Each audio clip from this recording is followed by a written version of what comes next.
El Centro de Formación San Juan Apóstol del Colegio El Madero de Paraná les da la bienvenida. Gracias por haber respondido generosamente a la invitación para realizar la lectura dirigida de la Suma Teológica que estará a cargo del doctor Mario Caponet. Siempre iniciamos los encuentros con una oración y para ello hemos enviado la oración para comenzar el estudio de Santo Tomás que nos remitiera el doctor Mario. En el nombre del Padre, del Hijo, del Espíritu Santo. Amén. Creador inefable, que de los tesoros de tu sabiduría dispusiste las 3 jerarquías de los ángeles y con orden admirable las colocaste sobre el cielo empíreo y hermosamente estableciste las partes del universo. Tú, que eres llamado verdadera fuente de luz y de la sabiduría y además principio supereminente, dígnate infundir sobre las tinieblas de mi intelecto un rayo de tu claridad, que renueva de mí las 2 tinieblas con las que he nacido, el pecado y la ignorancia. Tú que haces elocuentes las lenguas de los niños, instruye la mía e infunde en mis labios la gracia de tu bendición. Dame agudeza para entender, capacidad para retener, modo y facilidad para aprender, sutileza para interpretar, gracia copiosa para hablar. Dispone el comienzo, dirige el progreso, completa el acabamiento. Tú que eres verdadero Dios y verdadero hombre, que vives y reinas por los siglos de los siglos. Amén. Amén. Bueno. Algunas cuestiones prácticas. Solicitábamos por email apagar las cámaras y los micrófonos. Si alguno quiere dejar la cámara encendida para que el doctor Mario vea algún rostro al hablar, sería conveniente. La modalidad de lectura la va a explicar el doctor Mario. Nosotros ahora lo que vamos a hacer es presentar a nuestro generoso director de la lectura. El doctor Mario Caponeto nació en la ciudad de Buenos Aires el 2 de agosto de 1939.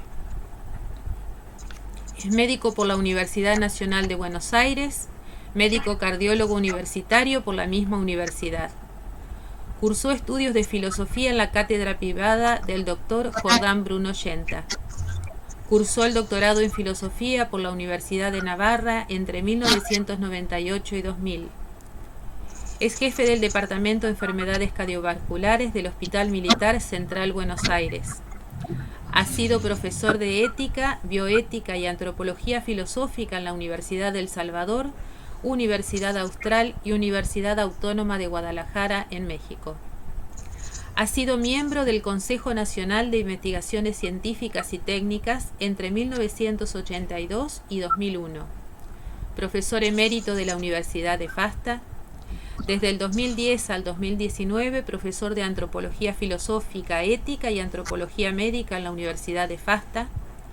Desde 2012 a 2019 ejerció la tutoría en la diplomatura universitaria en Pensamiento Tomista de la Universidad de FASTA, a distancia. Profesor en el Seminario de la Fraternidad Sacerdotal de FASTA del 2008 a 2015. Ha dictado numerosos cursos y conferencias en el país y en el extranjero.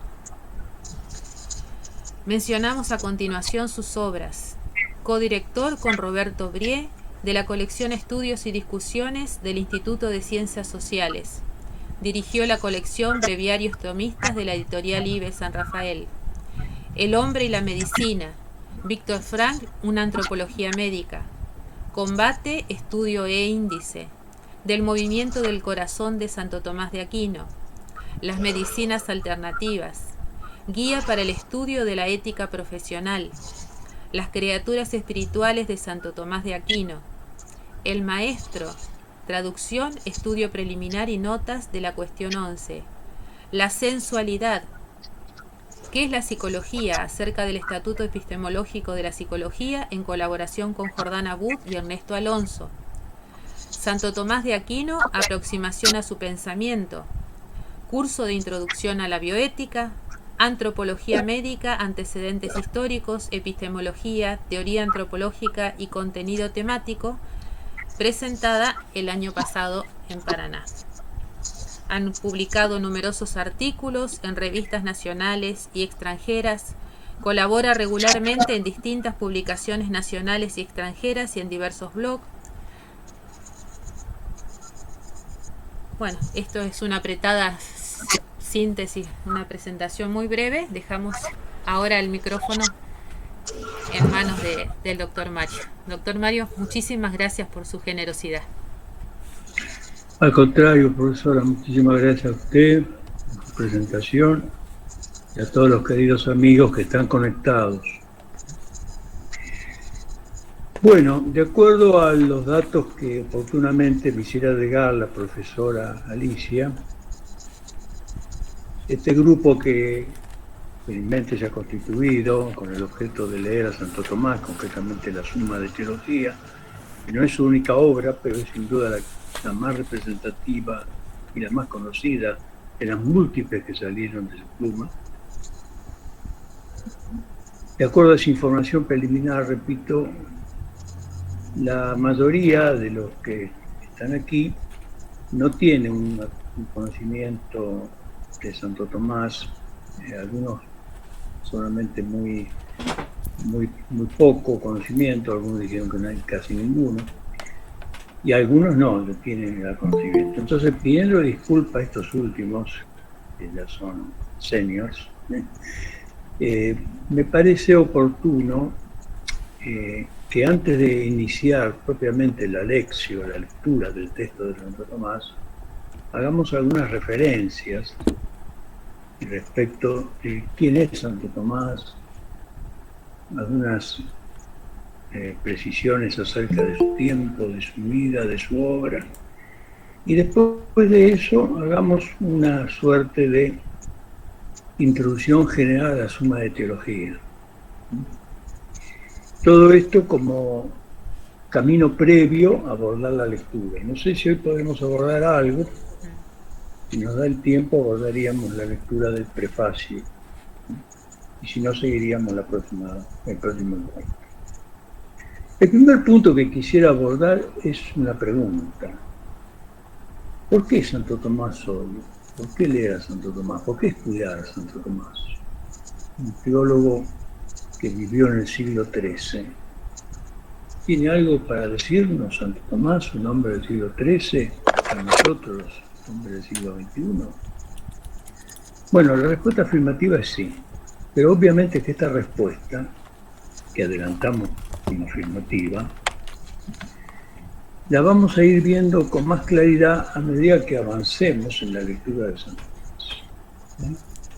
A medida que vayamos avanzando en el conocimiento de su obra, nos vamos a ir convenciendo cada vez más de su vigencia. Tan es así que un erudito y muy célebre y muy querido maestro de teología dominico, el padre Lobato, fallecido hace unos 10 años, este año se cumplen 10 años de la muerte del padre Lobato, español, acuñó un título que se une a los diversos títulos con que es conocido Santo Tomás. Santo Tomás es conocido como el doctor común, el doctor angélico, el actinate, etc.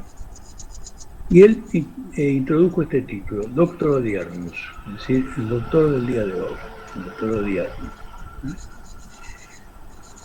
¿Qué es lo que encontramos en Santo Tomás? Encontramos lo siguiente: Santo Tomás vivió un tiempo de crisis, salvando las distancias, bastante parecido al nuestro, que también es un momento de profundas crisis, de profundas convulsiones culturales, sociales, políticas, religiosas, etc.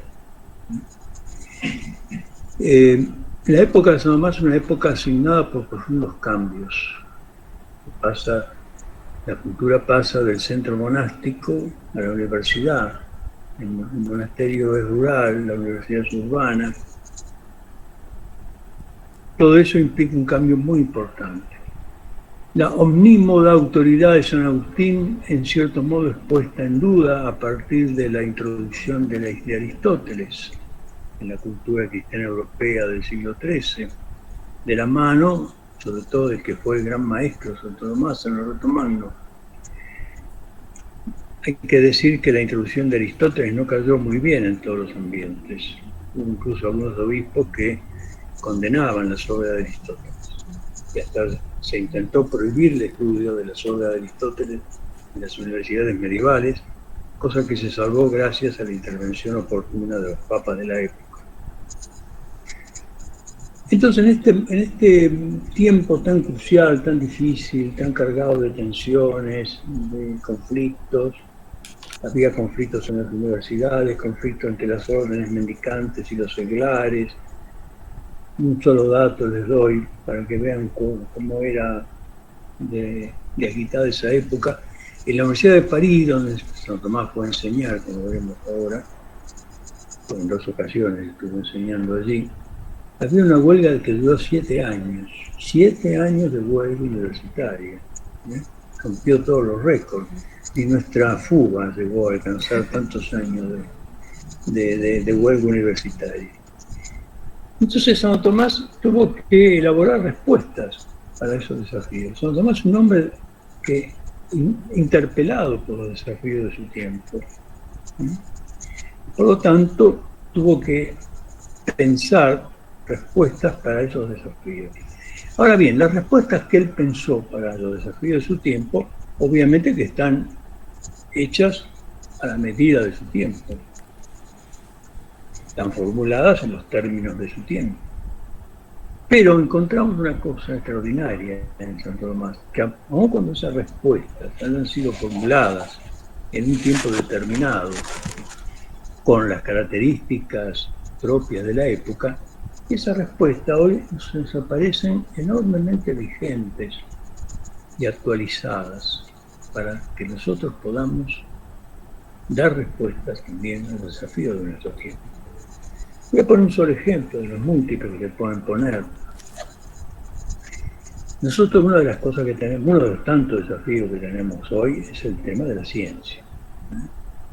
La filosofía, la teología, han sido destituidas de su sitial de ciencias rectoras hace tiempo ya, pero ahora en los últimos tiempos más todavía, con el advenimiento de estas teorías del pensamiento débil, etc. Hay un verdadero desorden en las ciencias. Nadie sabe cada ciencia de qué se ocupa y para qué se ocupa. Hay una confusión de objetos formales y materiales de las ciencias, etc. Muchas cosas se dicen en nombre de la ciencia, de ciencias que no tienen competencia sobre un tema y pontifican sobre el tema sobre el cual no tienen competencia. En fin, en ese desorden que es la ciencia contemporánea, hoy Santo Tomás tiene una vigencia extraordinaria, porque todos los lineamientos de la doctrina de la ciencia de Santo Tomás, que algo de eso vamos a ver cuando encaremos la lectura de la cuestión primera, el tema de la ciencia, todo eso tiene una vigencia extraordinaria al día de hoy, nos permite poner luz y claridad en muchas de las cuestiones científicas de nuestro tiempo. Y esto ha sido señalado por muchos autores. No es una idea mía ni es una ocurrencia mía. Yo nada más que repetir lo que dicen los grandes autores. Por ejemplo, y no termina de tiempo.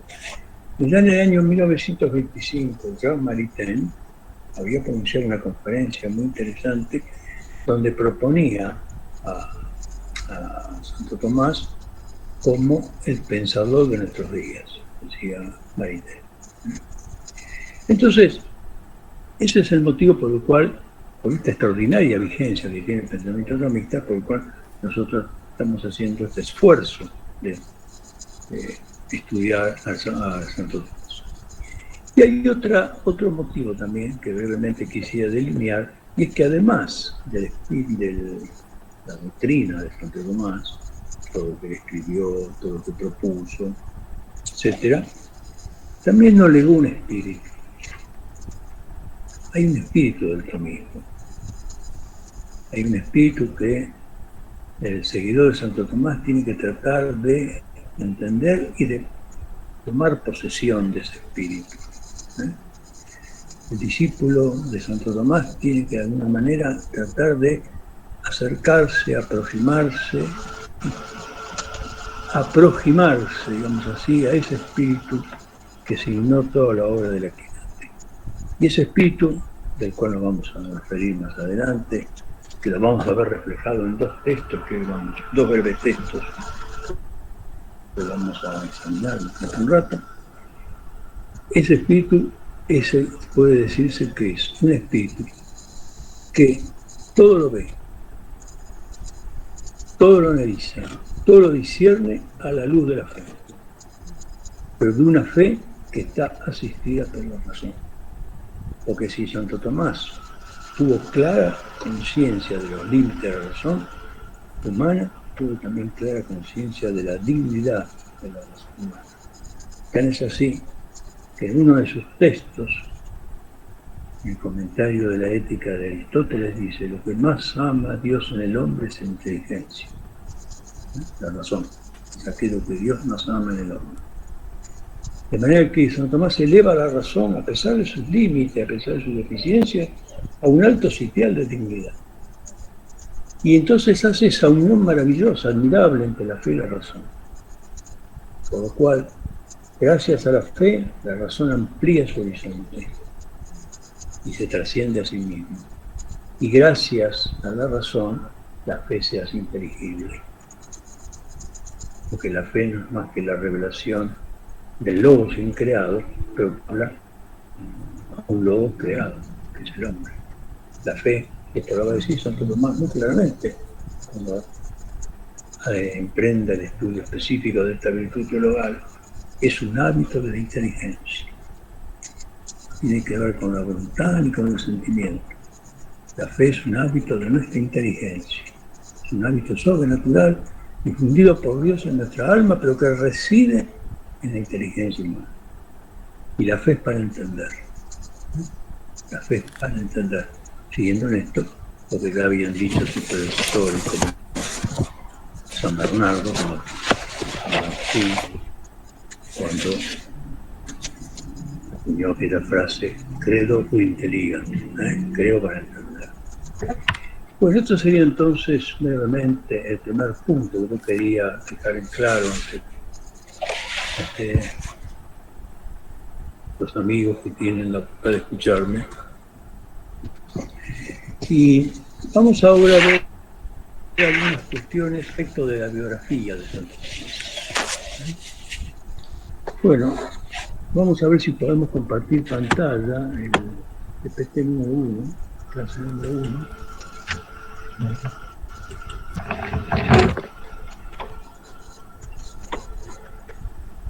Si no se puede, lo decimos a la vieja usanza. No, deja la vida. No, ese es el... Ese es el... No. Primera clase tiene que decir.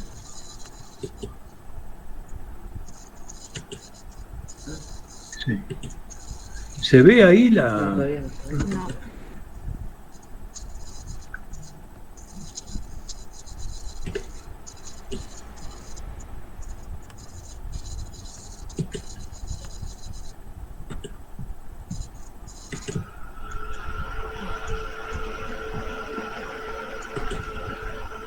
No se puede. Bueno, pues Ahí está. Lo Ahí decimos está. sin PPT. En todo caso, después les mando el PPT. Ahí aparece la presentación, ¿eh? Está como queriendo conectar. No, el PDF, el PPT, uno de estos dos, la primera clase. No importa. Bueno, parece que hay problemas con el compartir pantalla, así que vamos a usar la vieja usanza. Simplemente los datos que vamos a dar son datos primarios, porque en realidad en cualquier manual elemental ustedes pueden encontrar ampliamente desarrollada la vida de Santo Tomás y su obra. Simplemente voy a referirme a unos datos fundamentales. Bueno, Santo Tomás nace en el castillo de Rocaseca, en Italia, en la actual Italia, en la actual provincia de Nápoles, y allí la familia una familia noble medieval, tenía un castillo, el famoso castillo de Rocaseca, donde Santo Tomás nace aproximadamente, no está fijada bien la fecha de nacimiento, pero es decir, nace en el primer cuarto del siglo XIII, es decir, el final del primer cuarto del siglo XIII. Los padres fueron Adolfo de Aquino, que era un caballero, un señor, al servicio del emperador, un noble. La familia de Tomás Torrán Barramas era una familia noble. Y la madre, Teodora de Caracciolo, que era también de una nobilísima familia napolitana. Teodora y Landolfo tuvieron 9 hijos, 5 mujeres y 4 varones. San Tomás era el menor de todos. Bueno, como era el menor de todos, y según la costumbre de la época, el padre, cuando San Tomás cumple 5 años, era un niño todavía, 5 o 6 años, lo ofrece como oblato en la abadía de Monte Cassino. La abadía benedictina de Monte Cassino era la abadía más importante en la zona esa donde estaba era costumbre de la época que el hijo menor era destinado a la iglesia. Ahora, ¿cuál era el objeto? ¿Cuál era la última intención más que nada del padre de Santo Tomás al ofrecer a su hijo como oblato en la abadía benedictina de Monte Cassino?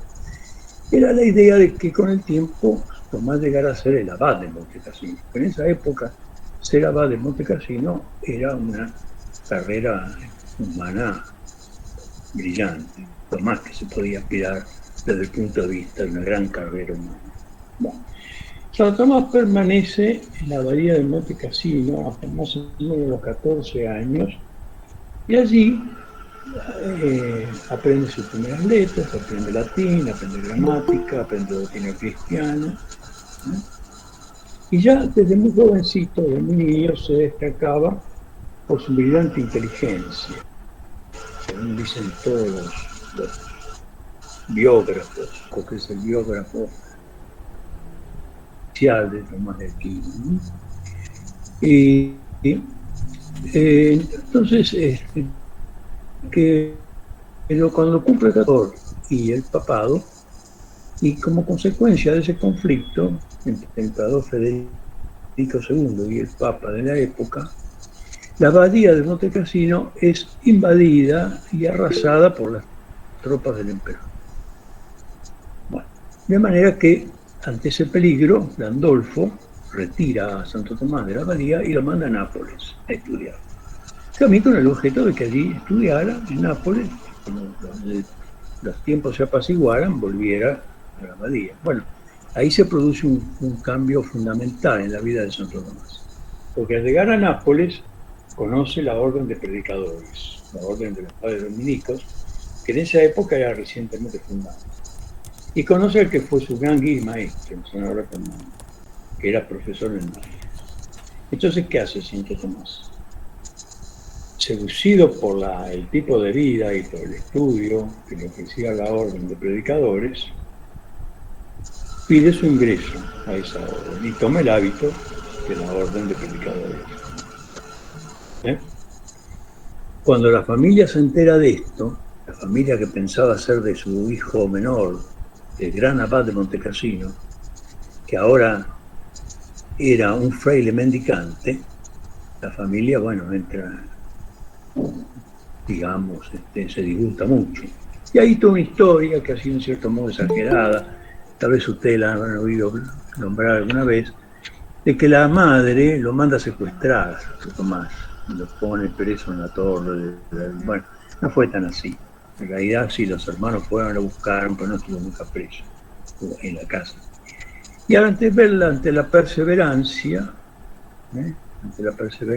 de Santo Tomás, al final la madre lo deja ir y Santo Tomás inicia su carrera de monje dominico, sigue los pasos de Alberto Magno, de Nápoles se va a Colonia, En Colonia, según los datos que tenemos, parece que ahí recibe, se ordena de sacerdote, y en 1252, año 1252, se produce una vacante en la Universidad de París. En esa universidad hacía falta lo que se llamaba en esa época un bachiller sentenciario. ¿Qué era un bachiller sentenciario? Era un profesor joven que tenía como objeto comentar y enseñar un libro que era el libro canónico de las universidades medievales, el libro de la sentencia de Pedro Lombardo. Pedro Lombardo había sido un obispo del siglo XII, siglo anterior a Santo Tomás, que había escrito un primer tratado de sistematización de la teología que se llama Libro de las Sentencias. Bueno, ese libro era de lectura obligatoria en todas las universidades católicas de la época, por lo tanto, en la Universidad de París. Y el que explicaba, el encargado de explicar a los alumnos la sentencia, el libro de la sentencia de Pedro Lombardo, se llamaba por eso mismo bachiller sentenciario.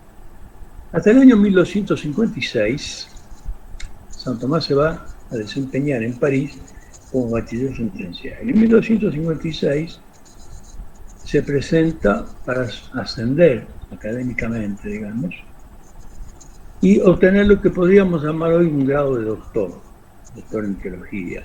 En esa época no se llamaba doctor, se llamaba Magister in Sacra Pagina, así, maestro en Sagrada Escritura. Pero para poder acceder, para poder pasar de bachiller sentenciario a maestro de Sagrada Escritura, tenían que dar lo que se llamaba una lección inaugural. Y esa lección inaugural, a la cual me voy a referir dentro de un rato, es un texto hermoso donde Santo Tomás se presenta a sí mismo y donde está plasmado el verdadero espíritu del tomismo, que se conoce como Rigan Montes. Después les voy a explicar por qué este nombre y qué sentido tiene este texto. Bien. San Tomás permanece en París hasta el año 1259. En 1259 es trasladado a Italia. Ahí se pierde un poco, no hay demasiada documentación, pero parece que estuvo en Viterbo, después en Orvieto. Y lo que sí lo volvemos a encontrar, en el año ya 1264 aproximadamente, lo volvemos a encontrar en Roma. En Roma se establece lo que en esa época se conocía como studium. El estudio no era una universidad, era el mismo estudio que se desarrollaba dentro del convento de la Orden Dominicana. En un capítulo general que se produce en Montpellier en el año 1265, la Orden Dominicana decide levantar en Roma el monasterio de Santa Sabina. Algunos han tenido la suerte de visitarlo, yo no he podido. Y ahí en Santa Sabina, San Tomás establece un estudio. Y hay un dato interesante, porque dice que los monjes, los frailes de Santa Sabina, eran bastante poco aplicados al estudio y eran, ¿cómo podríamos decir? No muy lúcidos, diríamos, no eran muy lúcidos. Y entonces, claro, la misión que tiene Santo Tomás es de hacer un estudio allí y levantar el nivel de los estudios. Y ahí Santo Tomás, en 1265, comienza a enseñar en Santa Sabina, y ahí cuando él advierte que los textos de la época que se utilizaban, incluyendo el texto de la sentencia de Pedro Lombardo, al cual, digamos de paso, Santo Tomás le dedica un comentario extensísimo, que es la primera obra sistemática de teología de Santo Tomás, comentario de la sentencia. Allí, Santo Tomás concibe la suma de teología, la suma teológica, como también se le conoce. En realidad, si la traducción directa del latín es suma de teología, summa theologia, suma de teología.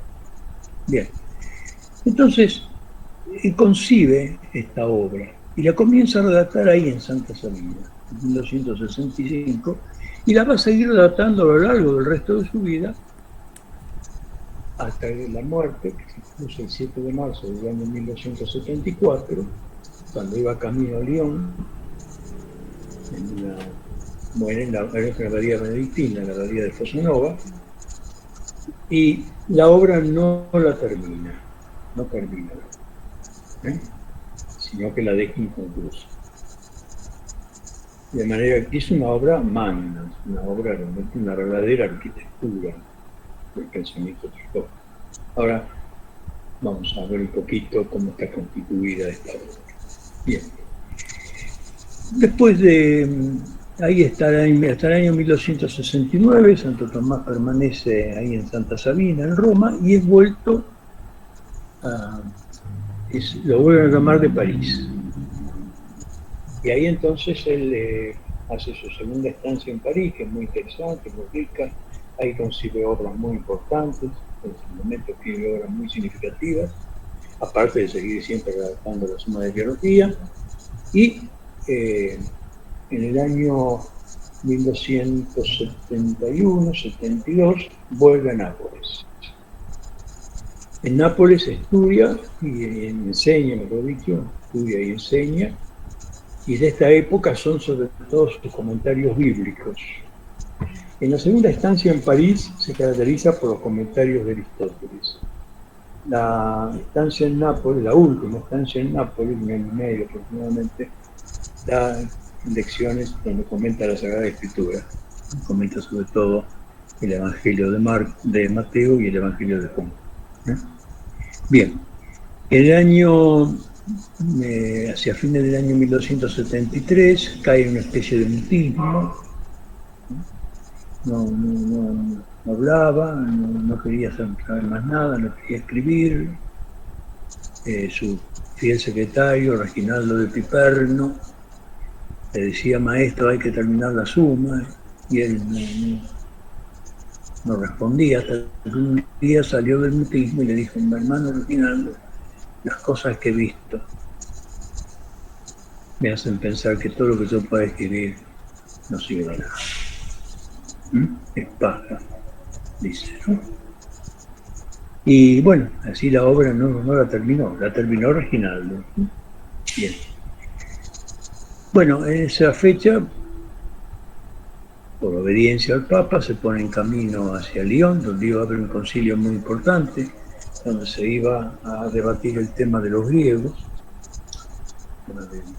Santo Tomás se había dedicado al tema de los griegos, filósofos griegos, y por eso el Papa le pide que vaya a Lyon, pero no llega a Lyon. La muerte lo sorprende en la abadía de Fossanova el 7 de marzo de 1274. Y ahí termina, muy brevemente, el periplo vital de Santo Tomás. Bien. Como ustedes ven, una vida en cierto modo breve, vivió 49 años, pero una vida riquísima, con una capacidad de trabajo realmente sorprendente. Las obras de Santo Tomás, la obra completa, la ópera Omnia de Santo Tomás, ocupa más de 50 y pico de tomos. Una obra realmente de una vastedad oceánica, como se suele decir. Bien. Antes de pasar a ver un poco cómo es la Suma de Teología, que es lo que vamos a leer, ¿sí? Y cómo está concebida, cómo está estructurada, etc.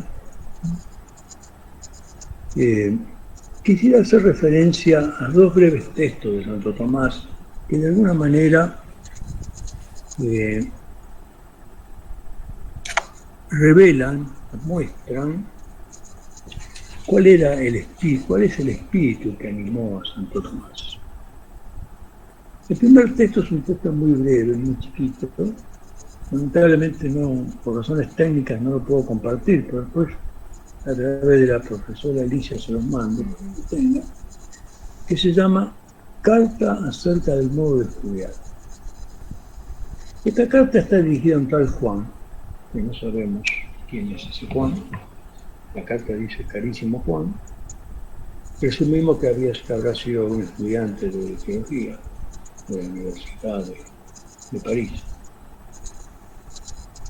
Y le dice en la carta: me has preguntado o me has pedido que te aconseje cómo estudiar. Entonces él da una serie de consejos de cómo estudiar, que son realmente notables. Algunos de esos, lo voy a detener en 2 o 3, que son, digamos, expresivos del espíritu científico de Santo Tomás. El primer consejo que le da es que el estudio se inicia con la oración.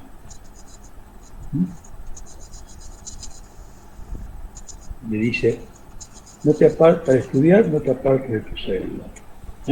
Permanece siempre en tu celda. Y así podrás ser introducido en la bodega del vino de la sabiduría. Dice más o menos textualmente el texto. Entonces la oración. ¿Por qué? Porque el que va a estudiar, el verdadero doctor cristiano, sabe que su doctrina no es de él. Y eso lo vamos a ver después en el segundo texto, que enseguida vamos a analizar.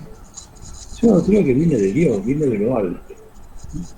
Por lo tanto, hay que interpretarla, hay que pedirla en la oración, primera cosa. Lo segundo dice la humildad. El verdadero estudiante, el verdadero doctor cristiano tiene su nombre humilde. Por eso mismo, porque no se enseña a sí mismo, sino que enseña una doctrina que recibe de lo alto. Lo tercero que le dice por allí a este ignoto Juan es: bueno, no intentes estudiar lo que te sobrepasa. También tiene que ver con la humildad. Y por ahí concluye algunos otros consejos, pero el más importante, tal vez el más significativo, el que más expresa el espíritu tomista, es esto que le dice: no te fijes en quién dice algo, fíjate qué es lo que dice. No importa quién diga algo, si eso algo, diga quien lo diga, es bueno y es verdadero, entonces procede del Espíritu Santo y debemos tomarlo. Creo que no se puede pedir en esta época de tanto pluralismo, de tanta apertura, etcétera, etcétera, falsa, porque en el fondo no hay ninguna apertura y ningún pluralismo. Todos sabemos que hay un intento de imponer totalitariamente un solo pensamiento. Santo Tomás se presenta con esta apertura del pensamiento, no importa quién diga. Si hay una verdad que la dice Averroes, que era un filósofo árabe, maometano, o hay una verdad que la dice cualquiera, Maimónides, que era un filósofo judío, no importa quién la diga, lo importante es lo que se dice.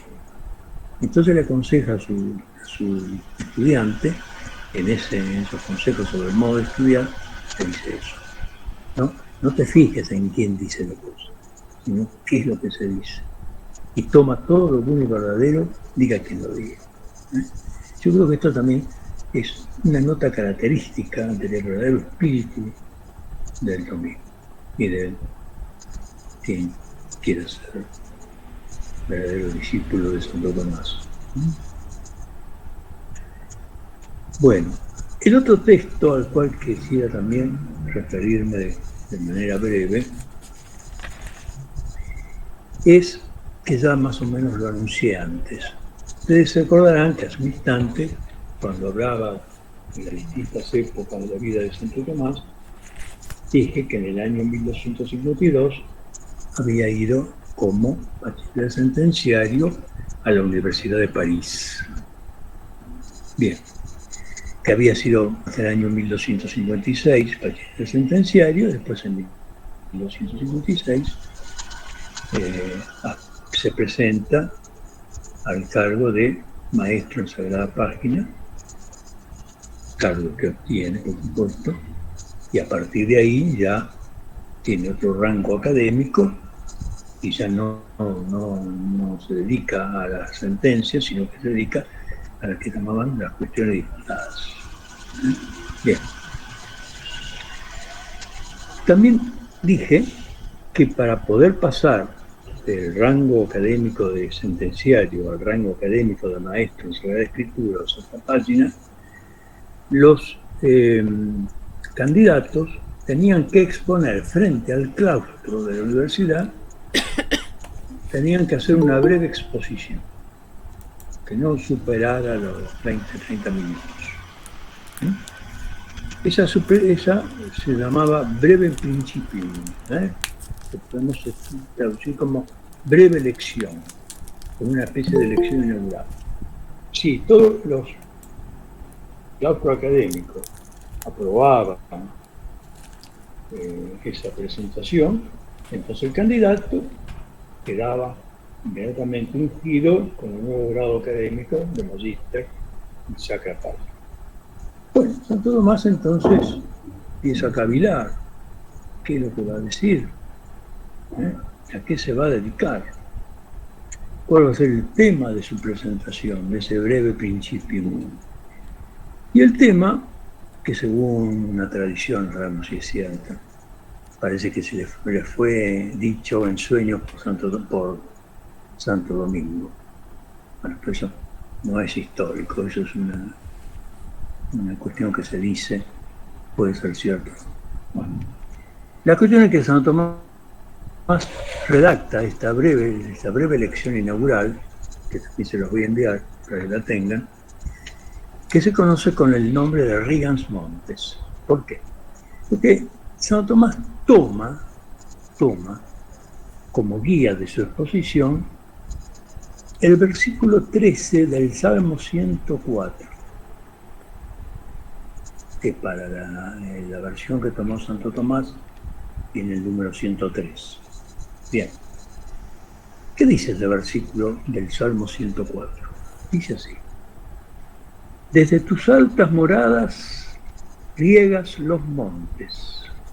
Es decir, el salmista se dirige a Dios y le dice: desde tus altas moradas riegas los montes. De ahí viene el texto latino, rigans montes. Las primeras palabras de la versión latina de este versículo comienza con rigans montes. Bueno, rigans montes es el título que va a tener, con que se conoce este texto admirable, breve, brevísimo, tiene apenas unas 5 páginas, pero realmente de una densidad y una hermosura que ustedes enseguida la verán. Y continúa en el versículo 13 del Salmo 103 o 104, dice: y del fruto de tus obras se sacia la tierra. ¿Cuál es la imagen acá? ¿Cuál es la imagen que nos da este texto de la Sagrada Escritura? Que Dios, desde su altura, riega los montes. Es decir, es como que derrama la lluvia o el agua de la sabiduría divina. ¿Y a dónde llegan esas aguas o esas lluvias? Llegan a los montes. Y de los montes, esas aguas descienden por la ladera de los montes hasta empapar la tierra, fecundarla y hacer que ésta dé frutos. Entonces, en este versículo del Salmo 103 y 104, Santo Tomás empieza a distinguir tres elementos. Dios es el que riega las aguas de la divina sabiduría que provienen de lo alto. Los montes, segundo elemento, que reciben esas aguas.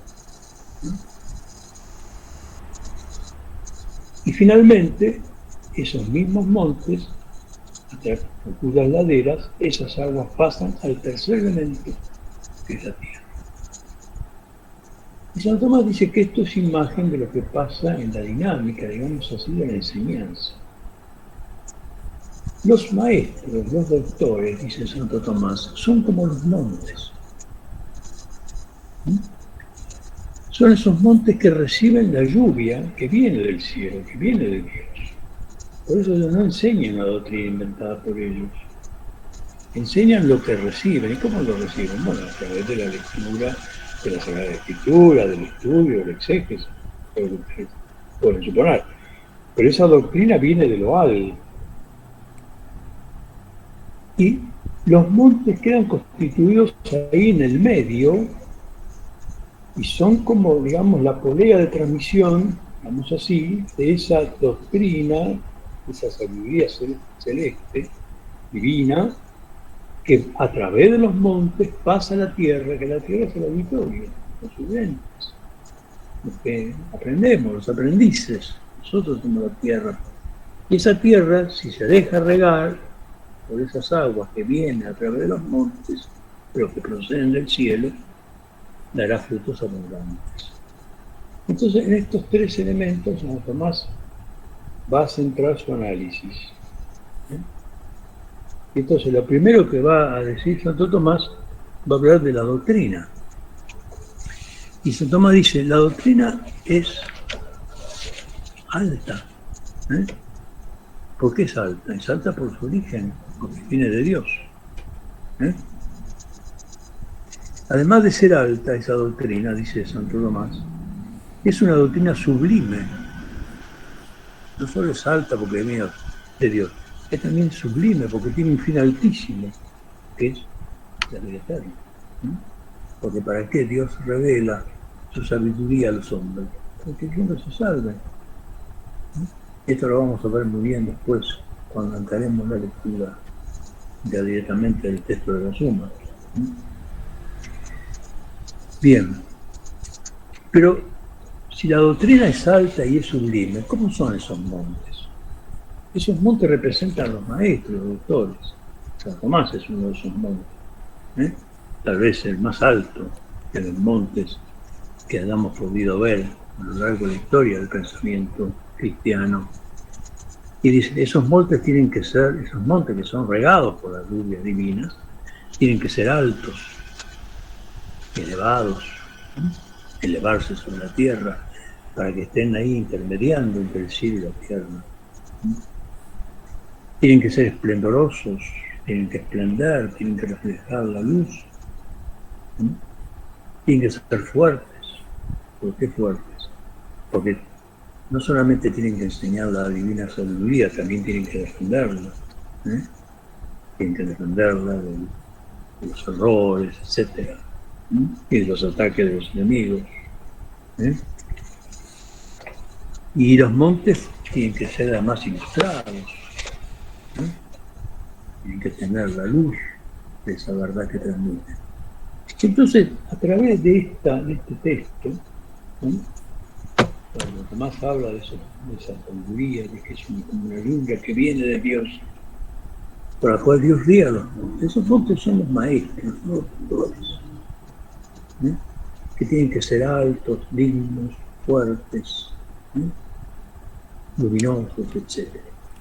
Y después encara, en el último tramo de la obra, de este breve escrito, encara el tercer elemento, que es la tierra.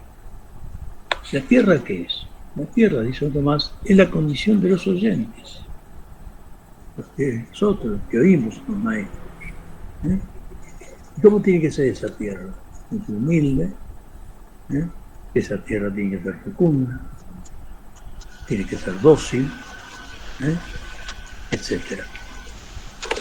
Entonces dice, concluye Santo Tomás,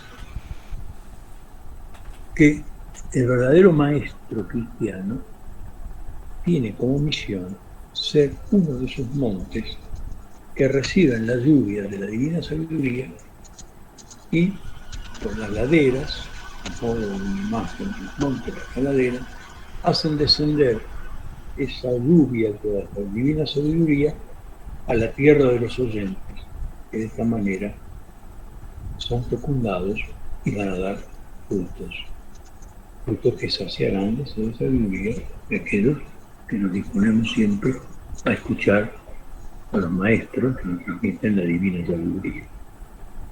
Este texto es realmente muy lindo, es muy breve, se lee en poco tiempo, y realmente es un texto hermoso, que junto con la carta, el modo de estudiar, creo que son muy expresivos del espíritu del judío. ¿Sí? Bien. Yo no sé si alguno quisiera hacer alguna pregunta, profesora, antes de encarar otro tema, o seguimos. Aparentemente no. Seguimos. Bueno, seguimos. Bueno, ahora entonces vamos a ver un poco cómo es la suma de teología. ¿Eh? Bueno, que es la obra que vamos a estudiar. Vamos a ver ahora. ¿Está? Este es el primer tomo de la famosa colección de la vaca. Pero hay otros. Después vamos a hablar de los aspectos de la traducción y cómo vamos a ver paralelos. Me presento acá, seguramente. Muchos de ustedes la verán. Bueno. La suma de teología, como dije, fue escrita a partir del año 1265 en Roma como una exigencia pedagógica.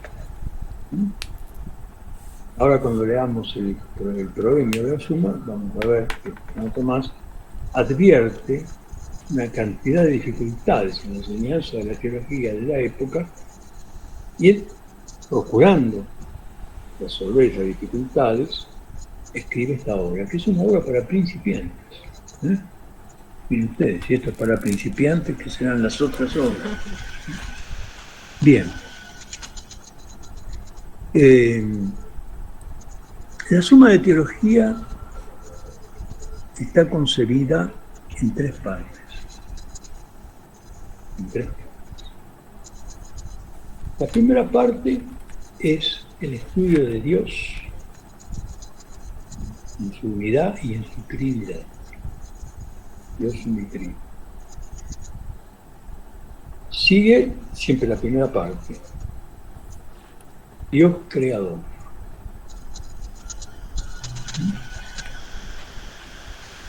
Dios es visto primero en su unidad y en su trinidad. Después es visto en su condición de creador. A lo largo de la primera parte, San Tomás va tratando todas las criaturas que salen de la creación divina. Y lo primero que va a estudiar es la criatura angélica, es la criatura espiritual. Le va a dedicar unas cuantas cuestiones de la primera parte al estudio de los ángeles. Después, a continuación, va a estudiar la criatura corporal, es decir, los cuerpos que conforman el universo físico. Y finalmente, va a considerar al hombre, que dice es una unión de cuerpo y espíritu. Bien. Una vez que termina de tratar al hombre, que es como la culminación de la creación de Dios, ¿no? Donde Dios, en el hombre, Dios reúne las dos clases de criaturas, las espirituales y las corporales, va a tratar del gobierno del mundo, porque ese mundo creado por Dios no es dejado por Dios a la deriva, ¿no? Sino que Dios lo gobierna, y lo gobierna con su ley, con su sabiduría y con su prudencia y con su providencia.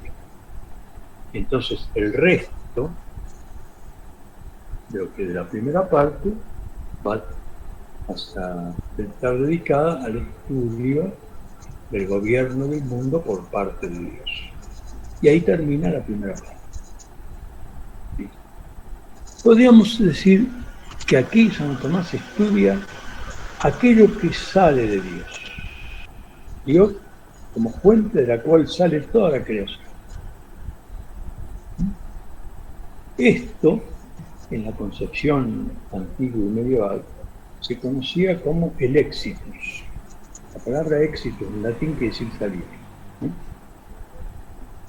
Entonces, de Dios se da, a partir de Dios se da esta primera, digamos, este primer movimiento, el movimiento del exitus, por lo cual Dios es visto en sí mismo, en el misterio de su unidad y su trinidad, y es visto en todo el despliegue, en todo el arco de las criaturas que salen de Él y que son gobernadas por Él.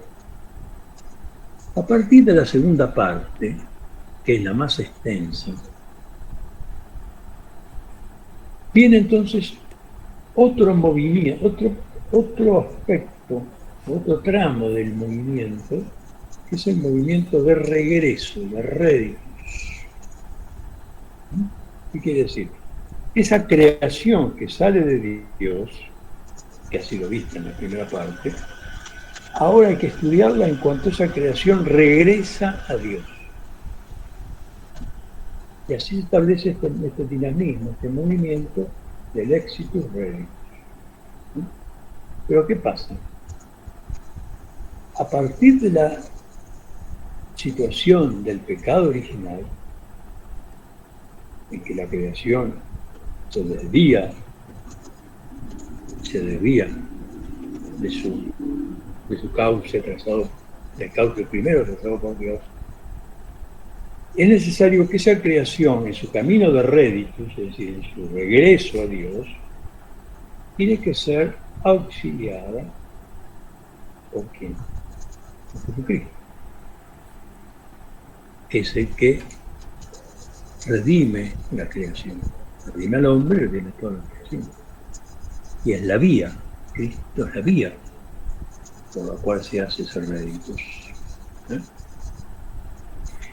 Entonces, y esa vía que es Jesucristo es tratada en la tercera parte de la Suma del Teología. Entonces, si nosotros vemos el panorama general, así global, digamos, muy en panorámica, ¿cómo está concebida la Suma de Teología? Está concebida en 3 partes, perfectamente articuladas, que justamente expresan este movimiento de la salida, del exitus y del réditus a través de Jesucristo.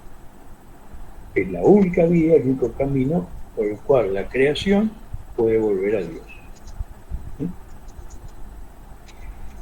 Entonces, la segunda parte de la Suma de Teología, que es la más extensa, se refiere justamente a toda la acción humana, toda la acción del hombre, en su regreso a Dios. Por eso tiene que ver con la moral. Prácticamente toda la moral domista está reunida en esta segunda parte. Ahora, como esta segunda parte es tan extensa, Santo Tomás la subdividió. Y así tenemos la primera parte de la segunda y la segunda parte de la segunda. Prima, secunda, segunda. ¿Sí? Bien. ¿Qué es lo que trata Santo Tomás en la primera parte de la segunda? La moral general. Va a tratar de los actos humanos, el fin del bien, etc. La bienaventuranza, de las virtudes, los vicios, etc. Y en la segunda parte, la segunda, va a estar dedicada ¿a qué? A la moral especial. Entonces, la primera parte es la moral general y la segunda parte es la moral especial. Ahí entonces Santo Tomás va a tratar sobre las virtudes teologales, va a tratar sobre las virtudes cardinales, va a tratar sobre los vicios y los pecados, va a tratar de los estados de vida, etc. Y ahí termina la segunda parte, la segunda, y termina la segunda parte. La tercera parte es la cristología. ¿Qué aborda Santo Tomás en la tercera parte? Cristo. Cristo como camino de regreso de toda la creación a Dios. Y ahí entonces Santo Tomás comienza tratando de Cristo. Va tratando de Cristo y de Cristo en sí mismo y de las gracias de Cristo.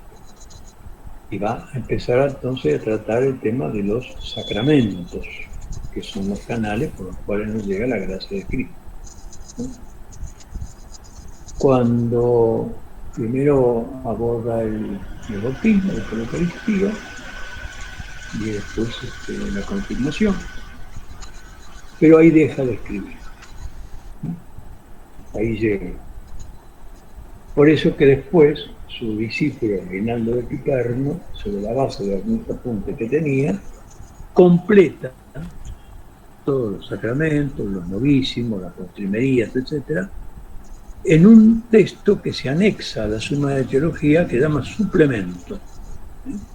Ese suplemento no fue escrito por Santo Tomás, fue escrito por Reginaldo de Piperno, que fue su fiel discípulo y solidario. Ahora, ¿sobre qué base? ¿Sobre qué base escribe Reginaldo? Sobre algunos apuntes, y sobre algunos textos previos de Santo Tomás. Entonces él junta las notas, los apuntes que tenía de Santo Tomás, como secretario que era, tenía por supuesto acceso directo a todos sus apuntes y papeles, y sobre la base de algunas otras obras anteriores, sobre todo el comentario de las sentencias, va como rearmando, digamos así, hasta completar el plan de la suma. Bien, eso en cuanto al plan y en cuanto al contenido. Pero la suma tiene un propósito, que ahora vamos a ver cuando veamos el proemio. El propósito es, como ya adelantamos, ofrecer, que se inicia, un texto claro, conciso, para que se eviten una serie de dificultades que surgían del modo de enseñar teología en la época de Santo Tomás. En este sentido, Santo Tomás fue un verdadero innovador de enseñanza teológica, verdadero y auténtico innovador. Bien. Ahora, ¿cómo está organizada la suma? Bueno, dijimos las tres partes, ¿no? La primera, la segunda, subdividida a su vez, la tercera. Bien. Ahora, cada parte está constituida por las llamadas cuestiones. Si las partes se subdividen en cuestiones. Advirtamos que hay una primera cuestión preliminar, la cuestión primera, que en realidad, si bien está adscrita a la primera parte, es una suerte de introducción general a la ciencia teológica. De introducción general a la ciencia teológica. Donde Santo Tomás expone cuál es la ciencia que va a tratar. Bien. Entonces, en cada una de las partes está dividida en cuestiones. Las cuestiones, a su vez, están divididas en artículos. De manera que el artículo es la unidad temática de la suma. Entonces, tenemos las partes, las cuestiones y los artículos. Al inicio de cada cuestión, Santo Tomás dice, en esta cuestión trataremos de tal cosa, la cual se va a subdividir en tantos artículos. Bueno, y ahora viene entonces algo que tenemos que saber antes de abordar la lectura. ¿Con qué nos vamos a encontrar? ¿Cómo está constituido el artículo de la suma? El artículo de la suma está constituido siguiendo el método de lo que en las universidades medievales se llamaba disputatio, la disputa. ¿Qué era la disputatio? La disputatio era el método científico propio de la universidad medieval. Era el método propio. Y había varias formas de disputatio. Estaban las que llamaban las disputacios públicas, que se hacían generalmente después de Pascua, los viernes. ¿En qué consistían estas disputas públicas? Bueno, un maestro de teología era convocado a una ciudad determinada. En la plaza de esa ciudad, el maestro se reunía con los alumnos.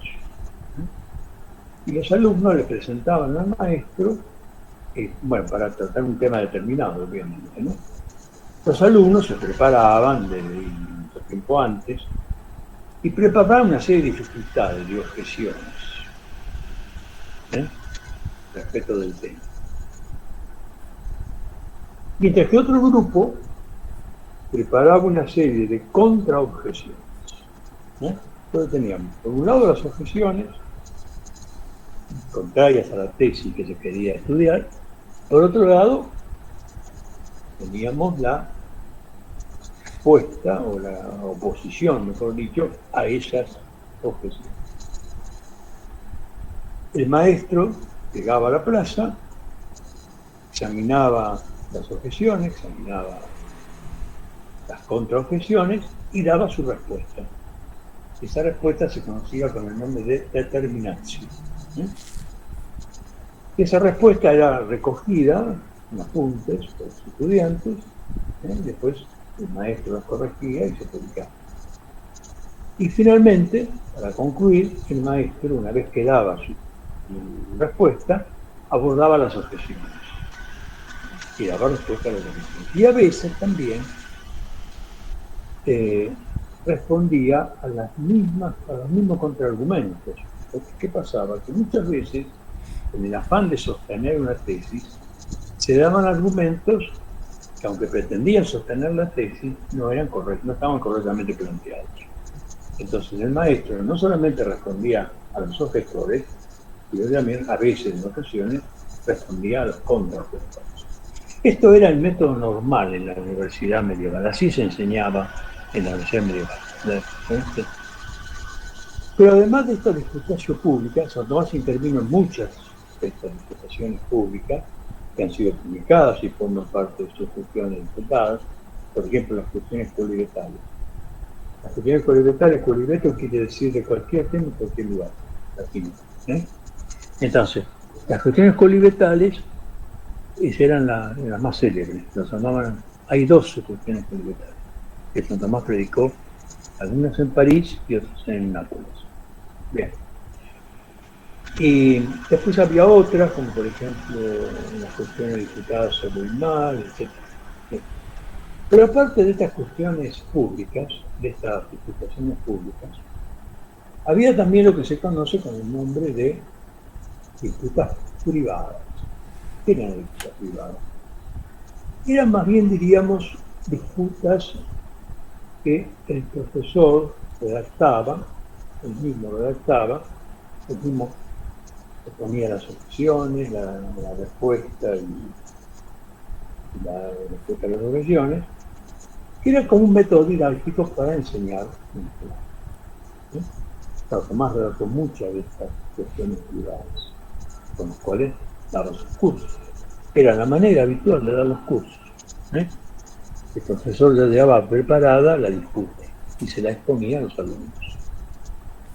No tenían ese calor, esa espontaneidad de la disputa pública, que era otra cosa. Este era más bien un método académico de enseñanza. Bien. Y este tipo de disputa privada es el que está escrita la Suma Teológica. Cada cuestión entonces plantea un determinado tema y está dividido en artículos. El artículo está entonces consta de las siguientes partes. En primer lugar, se enuncia la cuestión. La cuestión X, la que sea. Después está lo que se llama el parece que. Parece que tal cosa es así. Es una afirmación probabilística. Parece que tal cosa es así. Después aparecen las objeciones.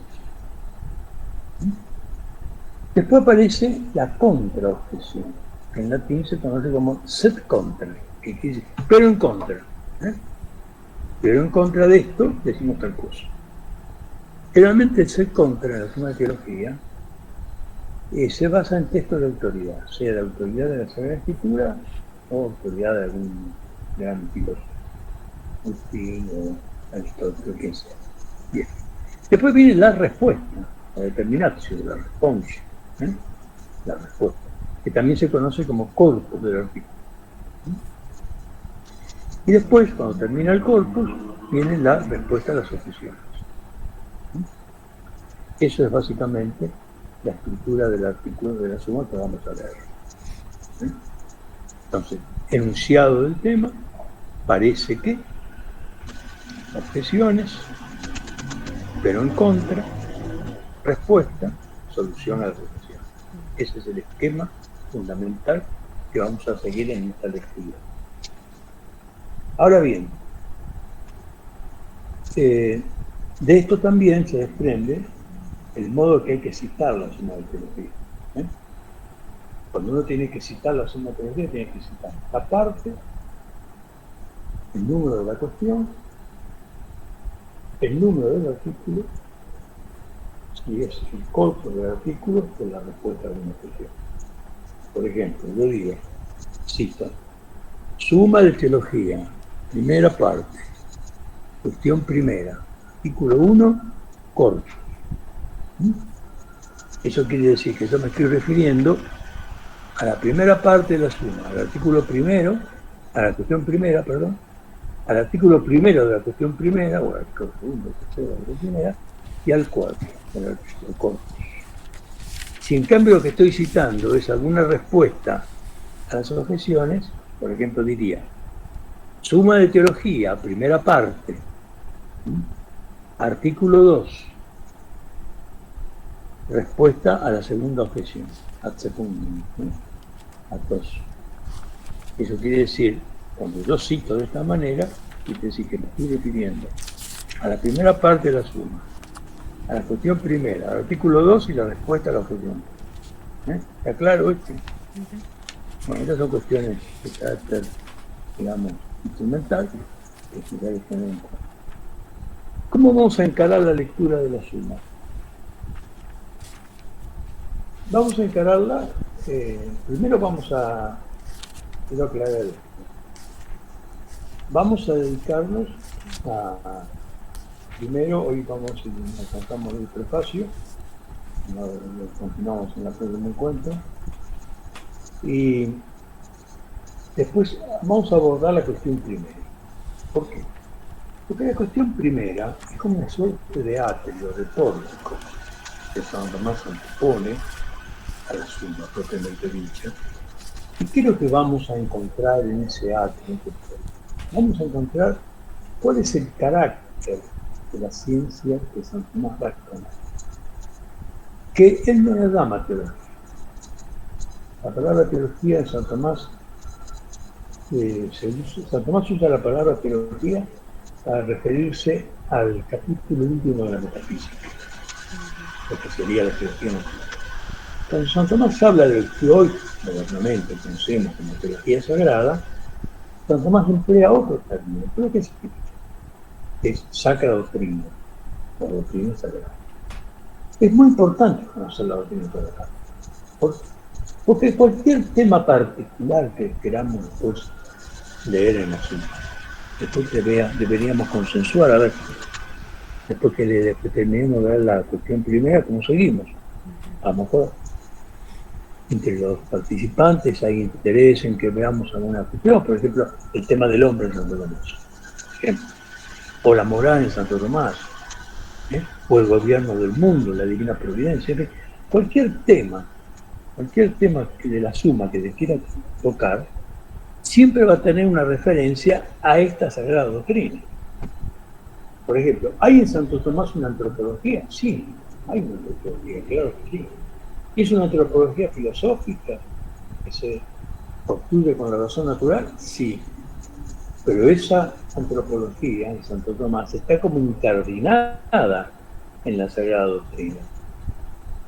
Entonces no se entiende adecuadamente cuál es esa antropología si se la desencardina o se la separa de su matriz nutricia, que es justamente la sagrada doctrina. Por eso es importante que tengamos siempre en cuenta la sagrada doctrina, como referencia así para cualquier tema que hagamos también. La lectura de la primera cuestión nos puede llevar 3 más sesiones, no puede más de 3, y después nos pondríamos de acuerdo en cómo seguimos.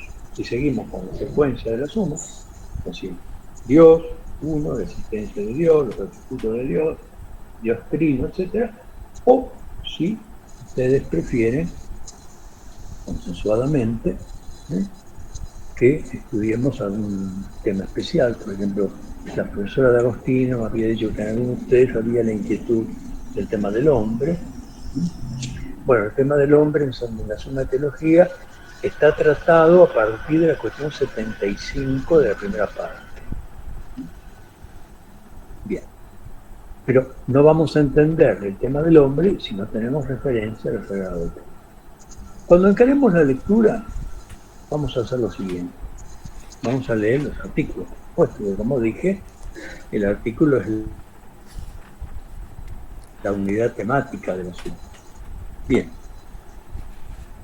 Vamos a leer primero entonces el enunciado.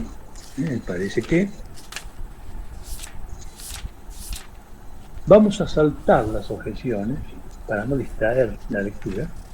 Salteamos las objeciones y vamos a la contraparte, sed contra. De ahí la respuesta y después, si terminemos de leer la respuesta, vamos a leer objeción 1, respuesta a la objeción 1. Objeción 2, respuesta a la objeción 2. Objeción 3, respuesta a la objeción 3. Este método, de modo de leer la suma, usarlo de otro modo, todo lo que he usado habitualmente, me parece que es mejor, más didáctico, porque si no uno lee la objeción, después lee el contra, después lee la respuesta, y cuando viene la respuesta a la objeción se olvida de lo que decía la objeción. Entonces, planteemos primero el tema, pongamos los argumentos a favor, el contra, la respuesta, y después leemos objeción por objeción, y acá cuando leemos una objeción, inmediatamente leemos la respuesta. Y de esta manera entonces evitamos dispersar la atención. Bien, estas serían entonces las cuestiones preliminares que tenía previsto y van a ocupar el tiempo de este primer encuentro.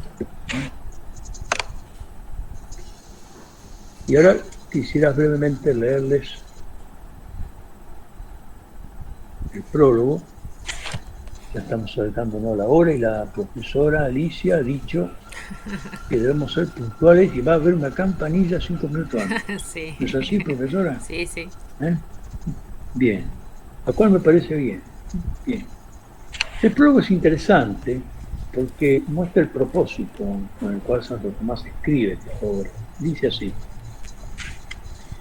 como el doctor de la verdad católica debe no solo instruir a los más adelantados, sino también enseñar a los que empiezan, según aquello que dice el apóstol en la primera carta a los Corintios, como a niños en Cristo os di a beber leche y no comida, nos proponemos en esta obra exponer las verdades de la religión cristiana en forma apta para la enseñanza de los principiantes. Fíjense qué interesante esto que dice en el prólogo. Es una obra para principiantes. Para aquellos frailes dominicos de Santa Sabina, que no eran muy inteligentes y eran bastante poco afectos a la lectura.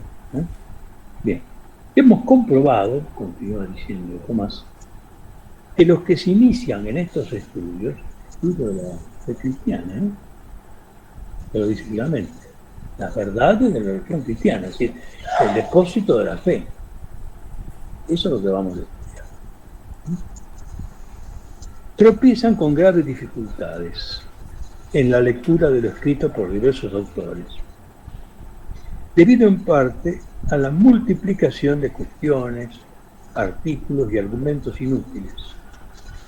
En parte debido también a que aquellos mismos que necesitan saber no se exponen según exige el buen método, sino según lo va pidiendo la exposición de los libros que se comentan, o según lo requiere la oportunidad de la controversia, y por último, debido a que sus frecuentes repeticiones provocan confusión y hastío en los dudas.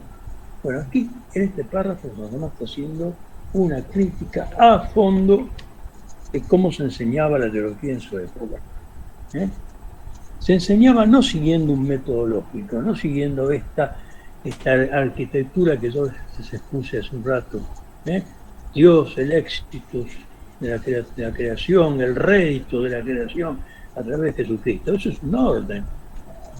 Es un orden arquitectónico, un orden admirable. San Tomás por eso ha sido justamente llamado el maestro del orden. No, no era este orden. Se seguía, se comentaban libros, por ejemplo, la sentencia de Lombardo, que era el que yo les mencioné, que era el libro que se usaba. Bueno, el orden no era un orden lógico, se seguía el orden expositivo del texto de Lombardo, que no necesariamente coincidía con este orden.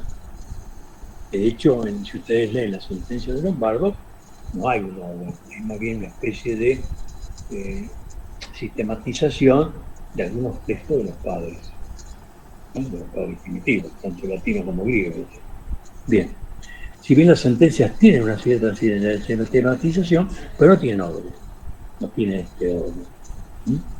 Entonces, esto llevaba, o a veces también se enseñaba según una controversia, según una polémica del momento.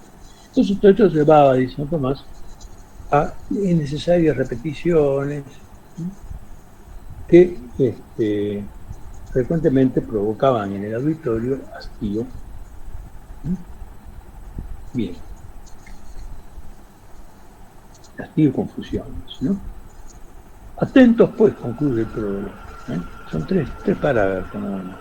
Atento, pues, a remediar estos y otros inconvenientes, intentaremos, puesta la enseñanza, la confianza en el auxilio divino, seguir el hilo de la doctrina sagrada con brevedad y precisión en cuanto a la materia lo consiente. Esto es entonces el sentido de la redacción de la Summa y el propósito, que es ofrecer a los principiantes un texto ordenado, claro, conciso, que siga el hilo de la doctrina sagrada con brevedad, con concisión y con orden.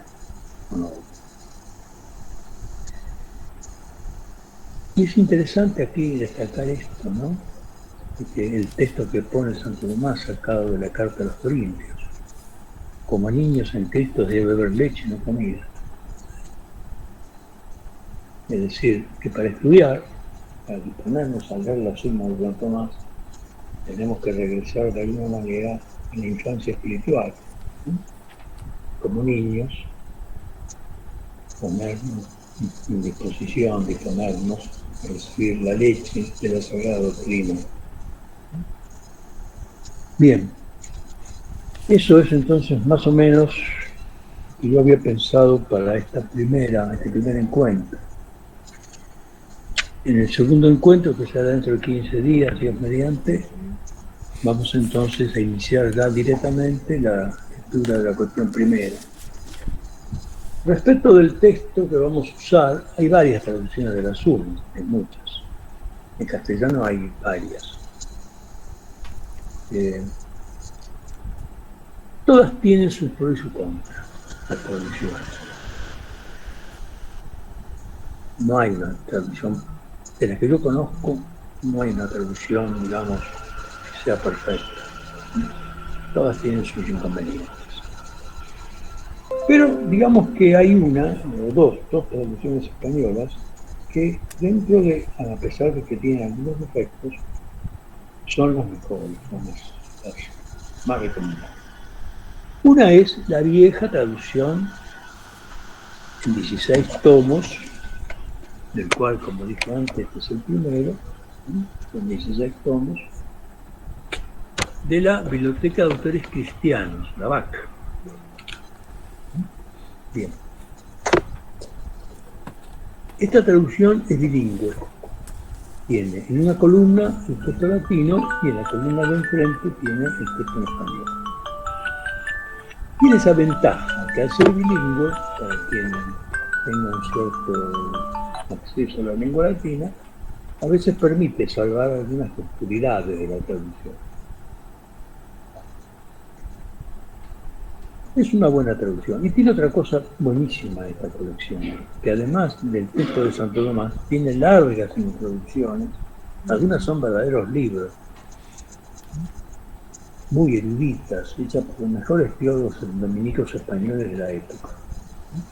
Esta traducción fue hecha a partir del año 1947-48 en España, y después fue reeditada muchas veces. Ahora, existe otra traducción hecha también por Babak, pero más moderna, mucho más moderna, que es una traducción en 5 tomos. Esa traducción en 5 tomos solo tiene el texto español, no tiene el texto latino. Tiene el texto español y no tiene tampoco largas introducciones. Tiene introducciones, pero son introducciones breves. A cada cuestión o a cada tratado incluso hay una breve introducción. Que es bueno, muy bueno, textos también por teólogos dominicos contemporáneos. Esa es la que vamos a usar porque está disponible en PDF. Esta no está disponible en PDF. Así que bueno, vamos a usar esa, la BAC nueva. Sobre ese texto vamos a hacer la lectura. Cuando haya algún inconveniente en la traducción, yo se los aclararé. Bueno, por hoy entonces no queda nada más, profesora. No sé si alguna pregunta, alguna duda. ¿Alguien quiere hacer alguna pregunta de la charla de hoy? Como diría un amigo, o se entendió todo o no se entendió nada. No, estuvo muy clarito, doctor. Muchísimas gracias. Al contrario, yo después le voy a mandar por mail, profesora, el texto de la Consejo para Estudiar y Enrique Montes. Perfecto. ¿Sí? Para que los tengan como un material bibliográfico. Bien. ¿Sí? Así nos vamos todos empapando y familiarizando con los textos de Santo Tomás. Entonces en la próxima clase ya abordaríamos la primera cuestión, que es la cuestión preliminar. Y después, al término de esta primera cuestión, ustedes dirán cómo seguir. Bien. Si seguimos con el Tratado de Lisboa, o si quieren que hagamos alguna selección de tema. Perfecto. Bueno. Yo les voy a estar mandando entonces las cosas por correo. Y nos veríamos en 15 días si Dios quiere. Muchas gracias. Bueno, cómo no. Muchas gracias. No, al contrario, gracias a ustedes. No, al contrario.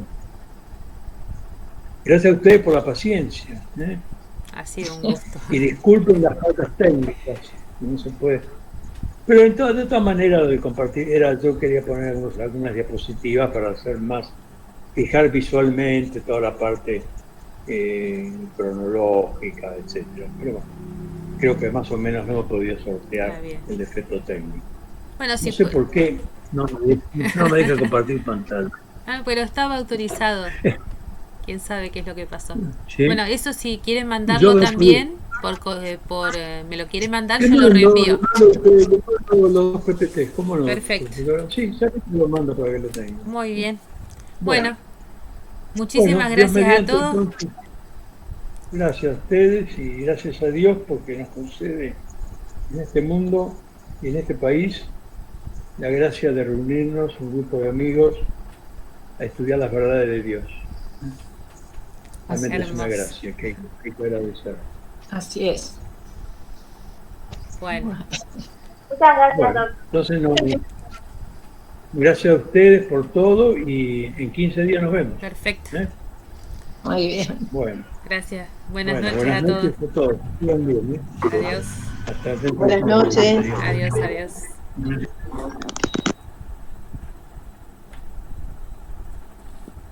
Buenas noches, muchas gracias. Buenas noches. Chao, Andrea.